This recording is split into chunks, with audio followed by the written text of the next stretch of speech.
কালু, নে নে তোর মাছগুলো নামিয়ে নে। কালকে যে মাছগুলো বলেছিলাম সব দিয়েছেন তো? জি। তুই তো বলেছিলিস কুঁচো চিংড়ি আর সামুদ্রিক বরফের মাছগুলো দিতে, ওগুলো দেওয়া আছে। তার সাথে তো এমনি নদীর টাটকা মাছও আছে। আহ, আহ, আহ। এই যে আমি নামিয়ে নিলাম আমার ভাগেরটা। তাহলে আজকে আপনার কত টাকা হলো? আজকে তোর হয়েছে ৫,০০০ টাকা। এই নিন ৫,০০০ টাকা। একবার টাকাটা গুনে নিন। এই টাকা গুনে নেওয়ার দরকার নেই রে, আমি সবার কথাতেই বিশ্বাস করি। যদি কোনোদিন কেউ চালাকি করবার চেষ্টা করে তাহলে পরের দিন থেকে আর তাকে মাছই দেব না। বুঝলাম। আচ্ছা, কালকে আপনি আমাকে পমপ্লেট মাছটা দেবেন। খরিদ্দারেরা অনেক দিন থেকেই খোঁজাখুঁজি করছে। আচ্ছা, সে দেব এখন। পমপ্লেট মাছের দামটা একটু কমে গেছে। আগে ৪০০ টাকা কেজি ছিল, এখন হয়েছে ৩৫০ টাকা। বাহ, তাহলে একটু লাভ করতে পারবো। তুই দেখে শুনে বিক্রি কর। আমি এখন যাই। হ্যাঁ, আরো অনেক জায়গায় মাছ দিতে হবে।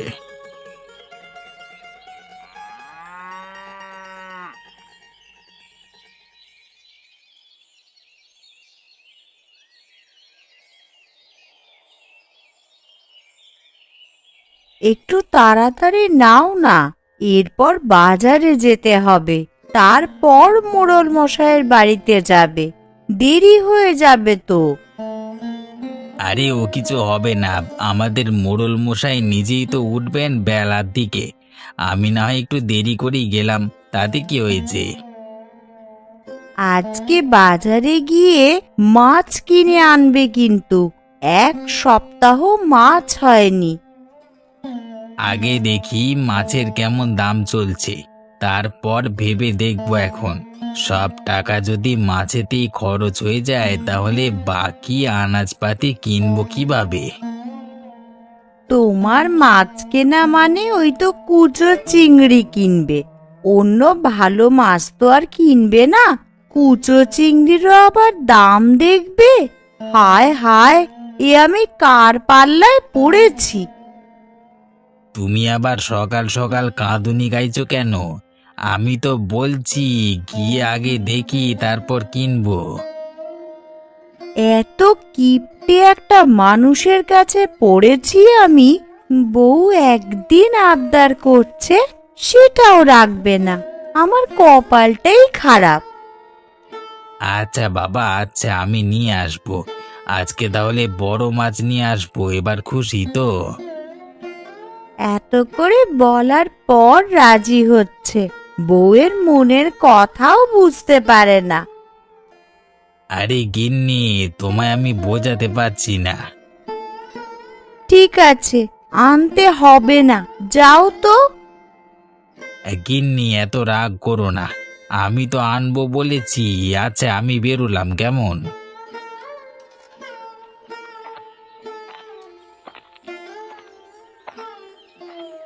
উফ, মেয়েদের মন বোঝা সত্যি খুব কঠিন।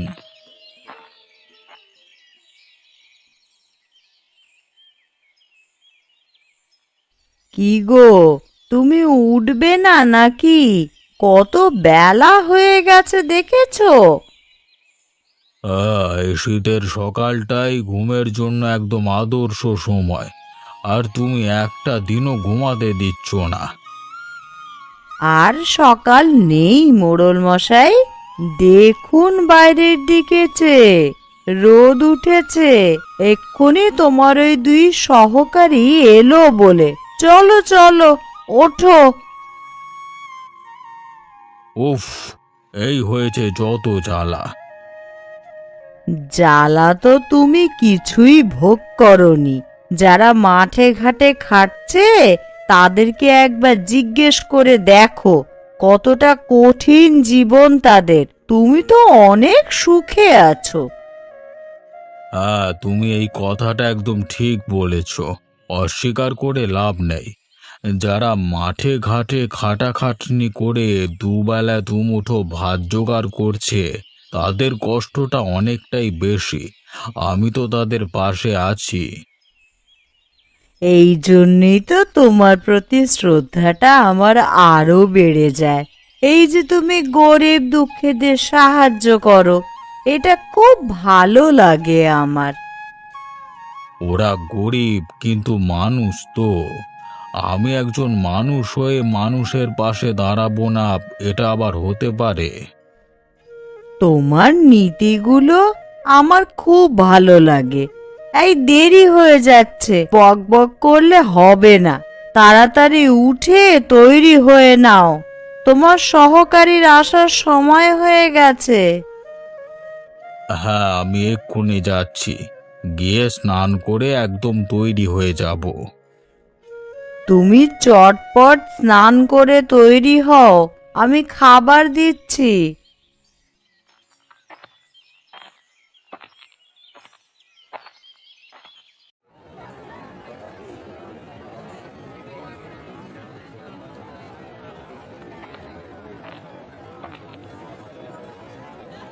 এসো নগেনবাবু, তোমাকে কি মাছ দিতে হবে বলো।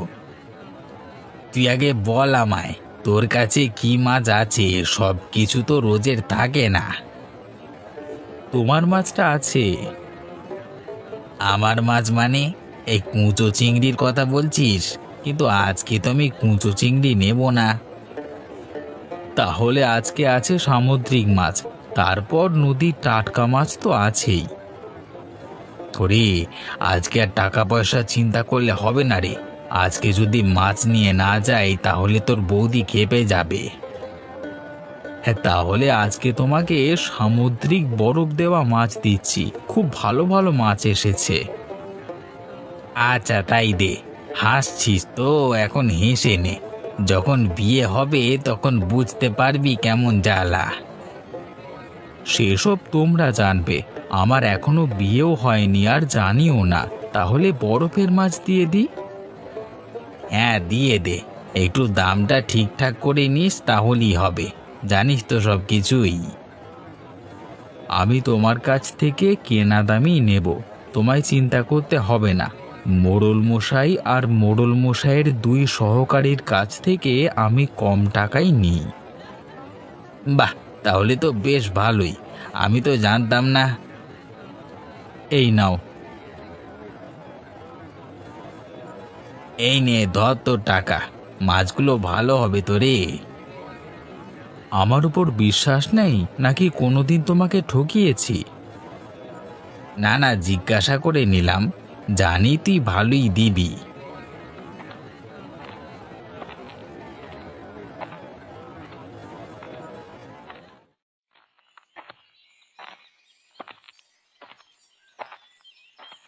আজকে মোড়ল মশাইকে মিষ্টি খাইয়ে আমার বেতনটা বাড়িয়ে নেব। মিষ্টি খেলে মোড়ল মশাই নিশ্চয়ই খুশি হবেন।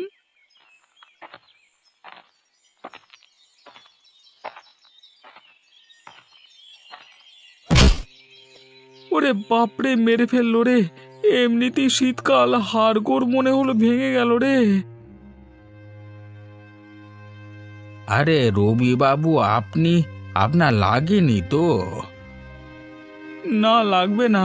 আমি রাস্তার এক পাশ দিয়ে হেঁটে যাচ্ছি, সেটাও দেখতে পাচ্ছেন না নাকি? শীতকালে একেবারে ধাক্কা মারলেন, প্রচন্ড ব্যথা করছে আমার। এই ঘটনার জন্য আমি খুবই দুঃখিত। আপনার মিষ্টিগুলো তো সব ছড়িয়ে ছিটিয়ে গেল। এই নিন টাকা। থাক থাক, জুতো মেরে আর গরুদান করতে হবে না, আমি দেখে নেব আপনাকে। রবি বাবু, আপনি রাগ করছেন কেন? আমরা ইচ্ছা করে করিনি। এটা ইচ্ছে করে নয় তো কি? আমি রাস্তার পথে পাশ দিয়ে হাঁটছিলাম, ধাক্কা মেরে জমিতে ফেলে দিলে তো। হে বাবা, আপনার মুখের কি অবস্থা, দেখে হাসি পাচ্ছে আমার। ধাক্কা মেরে ফেলে দিয়ে আবার হাসছেন? ঠিক আছে, আমি এক একজনকে দেখে নেব। এই রবি কেমন মানুষ এবার দেখতে পাবেন।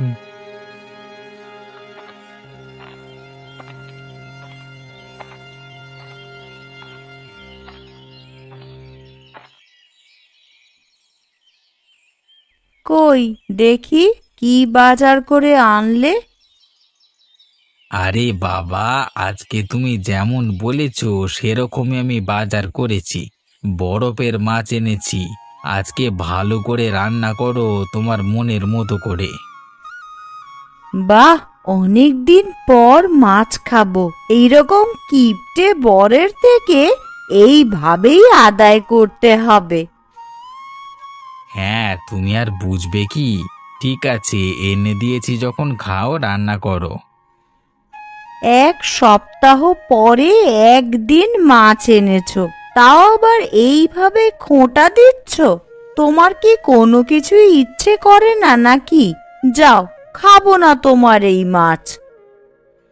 আরে বাবা, আমি তোমাকে খোঁটা দিচ্ছি না, আমি তো তোমাকে বললাম শুধু। মুশকিলে পড়া গেল তো। ও গিন্নি, তুমি রাগ করো না। না, রাগ করবে না। তুমি আমায় ওইভাবে বললে কেন? আচ্ছা বাবা, আমার ভুল হয়েছে। এই কান ধরছি, আর হবে না। এই কান ধরতে হবে না।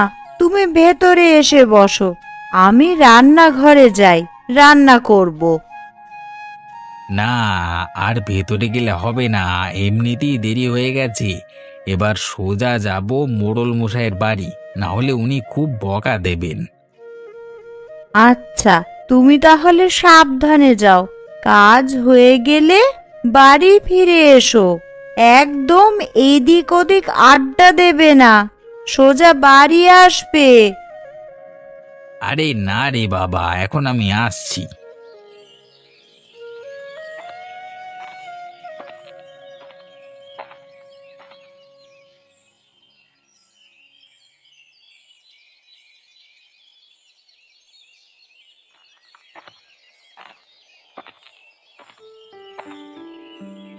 আরে আপনি কে? হঠাৎ আমার ঘরে ঢুকে পড়লেন? ছি ছি, আপনার গা থেকে কি দুর্গন্ধ ছাড়ছে! এই, কে কোথায় আছিস, সেকে নিয়ে যা রে। আরে মোড়ল মশাই, আপনি আমাকে চিনতে পারছেন না? আমি আপনার সহকারী রবি। সে কি, তুমি রবি? তোমার এই অবস্থা হলো কিভাবে? আসবার সময় গদাই ব্যবসায়ী গরুর গাড়ি দিয়ে ধাক্কা মেরে ফেলে দিয়েছে। কি করব, এটা পরেই চলে এলাম। এখন এসব কথা থাক, কাজ করা যাক। ও সত্যি বাবা, দেখে দেখে সবাই তোমাকেই পায়, হ্যাঁ? আর একটু দাঁড়াও, নগেন আসুক, তারপরে কাজ শুরু করবে। মোড়ল মশাই, আপনি কিন্তু এটা অন্যায় করছেন। নগেন কেন সময় মতো আসে না? আপনার কিছু না বলবার জন্যই ও আরো পার পেয়ে যাচ্ছে। আচ্ছা আচ্ছা, ও আসুক, তারপর আমি দেখছি। জয় মোড়ল মশাই, জয়। এই যে নগেন, তোমাকে একটা কথা ভালোভাবে জানিয়ে দিচ্ছি। আজকে দেরি হয়েছে কি কারণে জানি না, আর জানতেও চাই না। কিন্তু কালকে থেকে সময় মতো আসা চাই, না হলে কিন্তু কঠোর পদক্ষেপ নেব আমি। এরে, মনে হচ্ছে রবি ভালোই মাথাটা খেয়েছে। আচ্ছা আচ্ছা, কাল থেকে আমি সময় মতো চলে আসবো মোড়ল মশাই।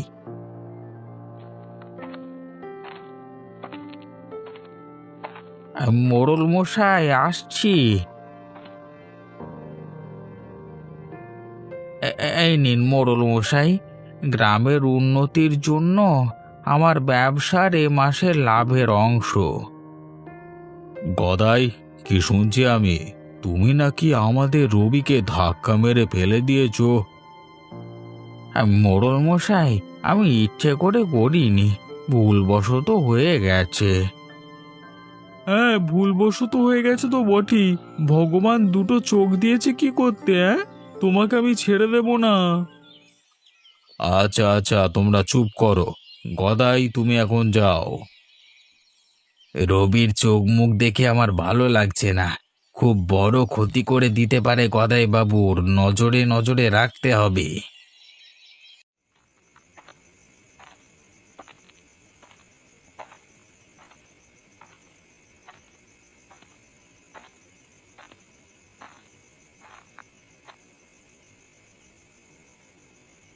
তোমার কি হলো গো? এইভাবে শুয়ে আছো কেন? শরীর খারাপ নাকি? হ্যাঁ গো, শরীরটা ঠিক ভালো লাগছে না, খুব ক্লান্ত লাগছে, তাই শুয়ে পড়েছি। আচ্ছা তুমি শোও, তোমাকে আজকে উঠতে হবে না, তুমি বিশ্রাম নাও। আচ্ছা, আমি নয় বিশ্রাম করছি, তো বলছি আজকে ব্যবসা বাণিজ্য কেমন হলো? হ্যাঁ, ব্যবসা বাণিজ্য তো ভালোই হয়েছে, কিন্তু আজকে একটা ঘটনা ঘটেছে জানো। কি ঘটনা ঘটেছে গো? আমাকেও বলো। আজকে আমি গরুর গাড়ি নিয়ে যাচ্ছিলাম, তখন গরুর গাড়ির একটা অংশ মোড়ল মশাইয়ের সহকারী রবিবাবুর গায়ে লাগে এবং রবিবাবু পড়ে যায়। ওনার লাগেনি তো? তুমি ঠিকঠাক দেখেছিলে তো? হ্যাঁ, আমি তো দেখলাম কোথাও লাগেনি, কিছু টাকাও দিতে গেলাম, কিন্তু রবি রেগে গিয়ে নিলেন না।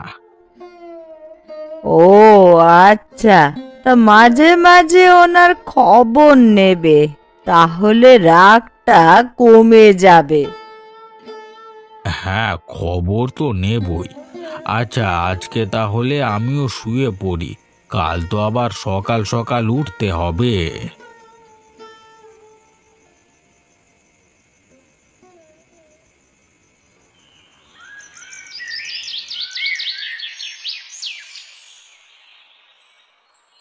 আমায় সবার সামনে ছোট করা এবার আমি বের করে দেব, ওর ব্যবসাটা আমি কেড়ে নেব।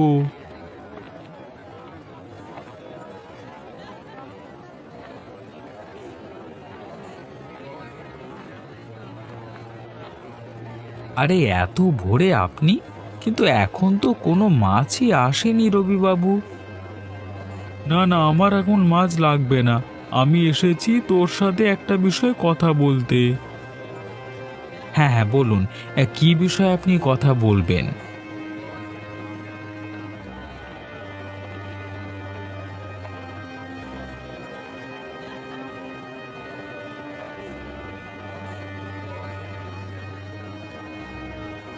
এ কি, এত ভোরে রবি এখানে কারো সাথে কথা বলছে না? না না, সামনে গেলে হবে না, আড়াল থেকে একটু শুনে দেখি। তোকে গদাই মাছ দিতে যায় তাই তো? আমি একটা ওষুধ দিচ্ছি, এই ওষুধটা সমস্ত বরফের মাঝে মাখিয়ে দিবি, তারপর পুরো হাঁড়িটা নিয়ে যাবি মোড়ল মশাইয়ের কাছে এইসবের অভিযোগ জানাতে। গদাই বাবু মাছে ওষুধ প্রয়োগ করেন, এটাই বলবি, কেমন? না না, আমি এমন কাজ করতে পারবো না, আমি সৎভাবে ব্যবসা করি। যেটা বলছি সেটা কর, অনেক টাকা পাবি এর বিনিময়ে, আর এটা করলে তোরই লাভ। মোড়ল মশাই এই ব্যবসার দায়িত্বটা তোকে দিয়ে দেবে, কত লাভ পাবি বল দেখি। এখান থেকে 10% আমার চাই, বাকিটা তুই রাখবি। আমার লাভ হবে? এই ভাঁওতাবাজি কেউ ধরে ফেলবে না তো? আরে আমি আছি তো, কিচ্ছু হবে না, সামলে নেব। তুই শুধু গোটা হাঁড়িটা নিয়ে চলে যাস মোড়ল মশাইয়ের বাড়িতে। এই নে ধর ওষুধটা। এ কি, রবি তো ষড়যন্ত্র করছে, গদাইবাবু তো ভালো মানুষ, ওনাকে ফাঁসিয়ে দেবে, এটা কিছুতেই হতে দেওয়া যাবে না। সব খবর মোড়ল মশাইকে দিতে হবে, তাড়াতাড়ি যাই, কি সাংঘাতিক।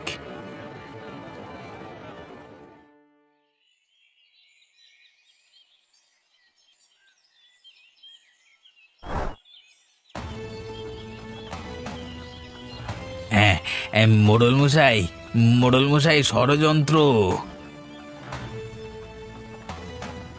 কে কে কে কি হলো? কি হলো কি? মোড়ল মশাই, প্রবল ষড়যন্ত্র হচ্ছে। তুমি আমার অনুমতি ছাড়াই আমার ঘরে ঢুকে পড়লে, এত সাহস তুমি কোথায় পাও? মোড়ল মশাই, এখন রাগ করবার সময় নয়, রবি ষড়যন্ত্র করছে। আমি বাজারে গিয়েছিলাম, দেখলাম রবি কালুর সাথে কি কথা বলছে। আড়াল থেকে শুনলাম রবি কালুকে বলছে বরফের মাছগুলোয় ওষুধ মিশিয়ে দিতে, আর আপনার কাছে নিয়ে এসে গদাই বাবুর নামে নালিশ করতে। রবি এরকম বলেছে?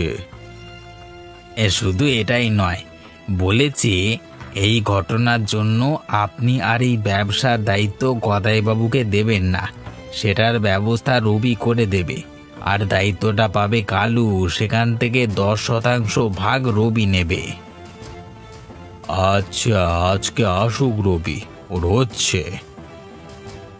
না না কর্তাবাবু, এরকম করবেন না। আমি কালুর মুখ থেকেই সমস্তটা স্বীকার করাবো, তাহলে রবি আর অস্বীকার করতে পারবে না। আচ্ছা, তুমি যেটা বলছো ওরকমটাই হবে। রবি এতটা নিচে নামতে পারে এটা আমি ভাবতে পারিনি। ছি, এরকম কর্মচারীকে আমি কাজে রেখেছি। মোড়ল মশাই, এখন তো এসব ভেবে লাভ নেই। আগে প্রমাণ করতে হবে গদাইবাবু সৎ মানুষ, টাকার লোভ দেখিয়ে কালুকে বশ করে নিয়েছে রবি। আচ্ছা, যা করবার তুমি করবে, আমি বসে বসে রঙ্গ তামাশা দেখব। এখন আমি যাই, তৈরি হব, তুমি বাইরেটায় বসো। আগে কর্তাবাবু।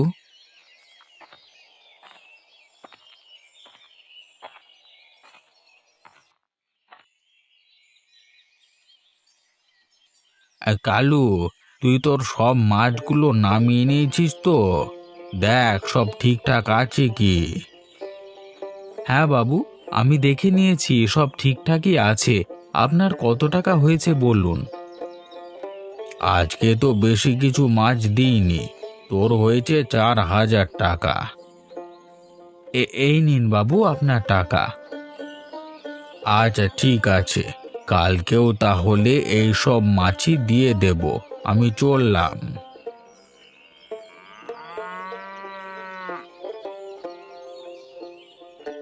এবার রবিবাবুর কথা মতো বরফের মাছগুলোতে ভালোভাবে ওষুধটা মাখিয়ে দিই, তারপর আবার মোড়ল মশাইয়ের বাড়িতে যেতে হবে। চটপট কাজ করতে হবে, অনেক টাকা পাবো। এবার কাজটা ঠিকঠাকভাবে হয়ে গেলে আমি অনেক টাকা পাবো। আবার রবিবাবু তো বলেছেন এই ব্যবসার দায়িত্বে আমাকে ঢুকিয়ে দেবে, তখন মুনাফাই মুনাফা। হ্যাঁ, আমাকে আর পায় কে? কিন্তু রবিবাবুকে 10% ভাগ দিতে হবে, ও দিয়ে দেব, এখন কটা টাকার তো ব্যাপার।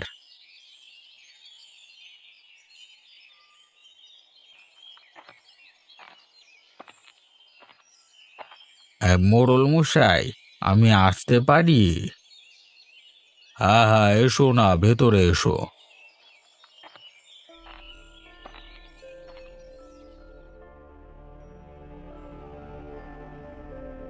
মোড়ল মশাই, আমাকে মাফ করবেন, আমার হিসেব করতে ভুল হয়েছিল। আপনি আরো কিছু টাকা পাবেন, এই নিন সেই টাকা। কই আমাকে দিন। কিন্তু আপনি কেন দিলেন? আমরা তো চাইনি, আমরা বুঝতেও পারতাম না।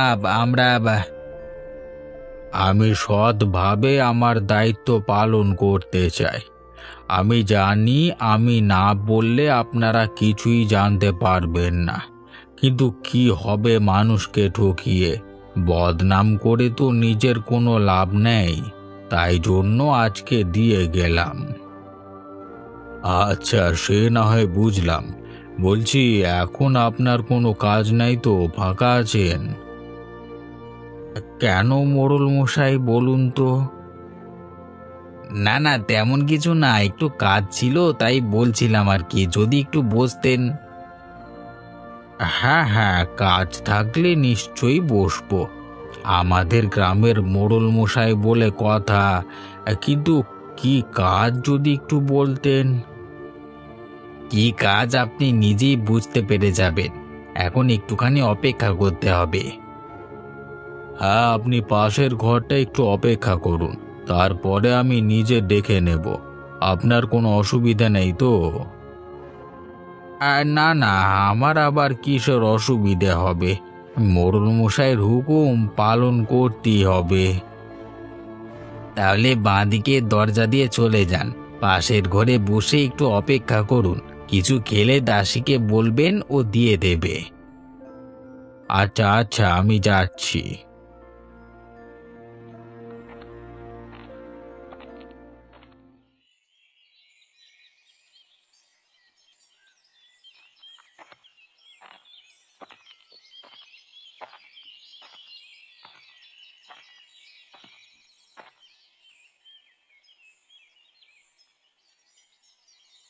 জয় মোড়ল মশাইয়ের জয়।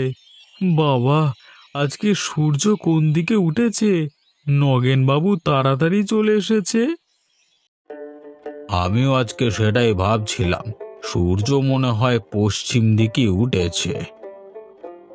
হ্যাঁ, আমায় নিয়ে হাসি মজা করুন, দেরিতে এলেও বলবেন, আবার তাড়াতাড়ি এলেও বলবেন। কোথায় যাব আমি বলুন তো? থামো থামো, আর গন্ডগোল বাঁধিয়ে লাভ নেই। এসো, সকলে মিলে কাজটা শুরু করে দিই।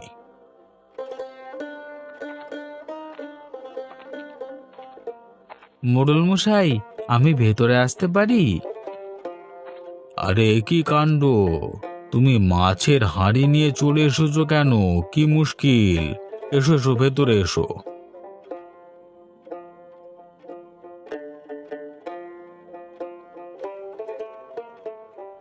আমি মাছের হাঁড়িটা সঙ্গে করে এমনি এমনি আনিনি মোড়ল মশাই। আমি বাজারের একমাত্র মাছের ব্যবসায়ী। গদাইবাবু আমাকে মাছ দেন, কিন্তু শীতকালে একই মাছ দিলেন। দেখুন আপনি, মাছগুলো প্রত্যেকটিতে এই ওষুধ প্রয়োগ করা হয়েছে, মনে হয় ভালো রাখার জন্য। এ কই কই, দেখি দেখি, এ কি কাণ্ড! সে কি, মাছ তো খাবার জিনিস, এতে আবার ওষুধ প্রয়োগ করে নাকি? মোড়ল মশাই, গদাইবাবু কিন্তু আমাদের সাথে বিশ্বাসঘাতকতা করছে। নিজের মুনাফা বেশি করবার জন্য আমাদেরকে অস্বাস্থ্যকর খাবার খাওয়াচ্ছে। এটা কিছুতেই মেনে নেওয়া যায় না। আপনি এক্ষুনি গদাইবাবুকে এই পদ থেকে সরিয়ে দিন। কে কাকে সরাবে সেটা মোড়ল মশাই ভালোভাবেই জানে। আর তাছাড়া আপনি এত উত্তেজিত হচ্ছেন কেন? গদাইবাবু, এদিকে আসুন।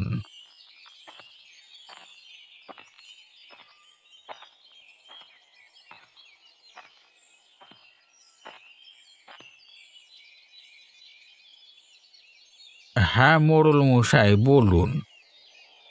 গদাইবাবু, এনাদের অভিযোগ আপনি নাকি বরফের মাছে ওষুধ মেশাচ্ছেন। এই নিয়ে আপনি কি বলবেন? মোড়ল মশাই, আমি সত্যি কথাই বলছি, এই ওষুধ আমি মেশাইনি। কিন্তু মাছের ওষুধ যে লাগায় বা যে মেশায়, তার হাত দেখলে বোঝা যায়। হাতটা কেমন একটা খসখসে ধরনের হয়ে যায়। কি পরীক্ষা করে নিন। কালু, এদিকে এসো, তোমার হাত দুটো দেখি। আর গদাইবাবু, আপনিও এদিকে আসুন। না না, আমি কেন হাত দেখাবো? এই দেখুন, আসল কালপ্রিট ধরা পড়েছে। লাঠিয়াল, একে ধরে পেটাও। না না, আমি সব বলছি। আমাকে রবিবাবু এই কাজটা করতে বলেছিলেন, টাকা লোভও দেখিয়েছিলেন। এসব কথা আমি আগেই জানি, আমাকে নগেন বলেছে।